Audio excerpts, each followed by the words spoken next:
Hello and welcome to the MAC weather page for this Monday, August 20th. And you can see the nice picture of some storm clouds, and that's what we may see over the next 36 hours. Right now, we don't expect any severe weather. Looks like the biggest impact is going to be some moderate to heavy rainfall. I think most areas will see a good soaking rain with up to around an inch of rain, but some areas could locally see around 2 or more inches of rain. And we'll show you why we expect some areas to get more than others.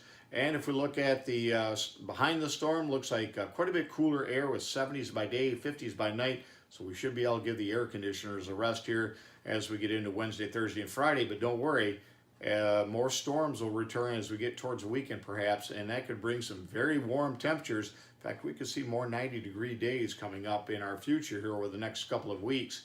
If we look at yesterday, we had a high of 81 here in Breckenridge, a low of 62. Our normal high is now in the upper 70s, low in the mid 50s, and we lose 3 more minutes of daylight. Across the area this morning, you see temperatures mainly in the mid 60s, the warm spot in Breckenridge at 67, the low spot 62 at Brown City.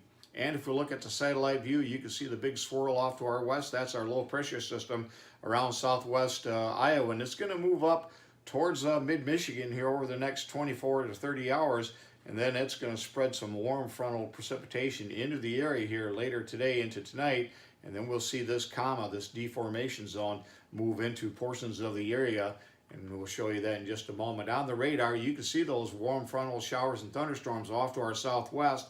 Best bet is we'll see those move into the area beginning at least probably around 2 o'clock in the southwestern areas to around 6 or 7 as you get off to the northeast.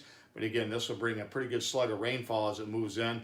And then we're going to see this deformation zone. Right now, we think the best bet is it's going to slide right across central to north central lower Michigan. That's where we expect the heaviest rainfalls here over the next 24 to 36 hours.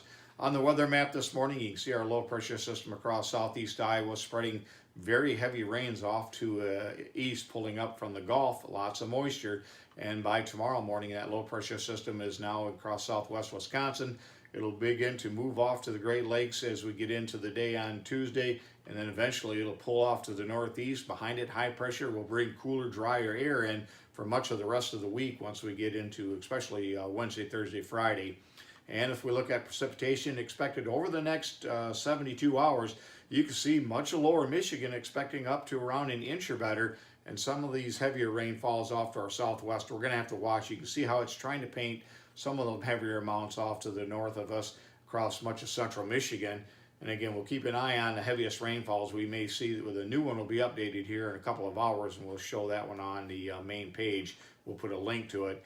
And if we look at the WPC, where they expect a marginal to a slight risk of excessive rainfalls, again, the heaviest rainfall looks like it'll be off to our south and west, but again, we'll have to keep an eye on that. But very soaking rain expected for much of the area.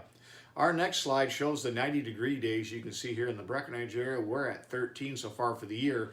Over the last 22 years, our average 90-degree days for a summer has been 10, so we're ahead of that, and we may add to that here as we expect. This is the 500 millibar pattern over the area next week on Monday. You can see a big ridge that'll pump up across much of the center part of the country, and that's going to bring a lot of warm air out of the desert southwest into the Great Lakes.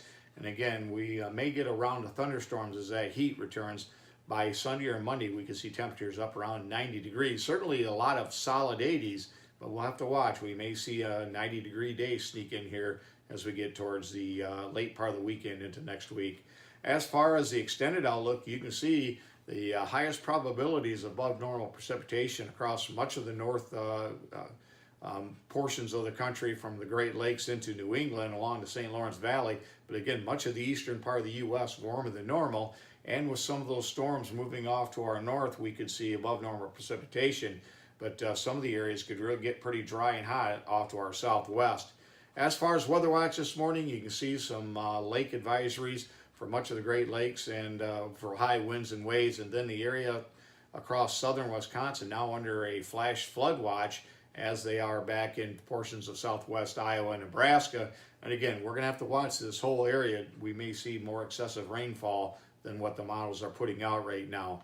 As far as the forecast goes, you can see temperatures today, one more day, and at least a low, maybe mid 80s if we can hold the rain off. And then we'll see our temperatures very comfortable in the 70s for the rest of the week with lots of sunshine. Once we get past the storm, tomorrow looks like a windy, raw day with showers, a few thunderstorms, especially in the morning, and then winds could gust up to around 30 miles, maybe even a little higher gusts, closing in on 40 miles per hour. So we'll watch the winds for tomorrow. And then again, we'll see some heat return as we get towards next weekend, especially for late in the weekend.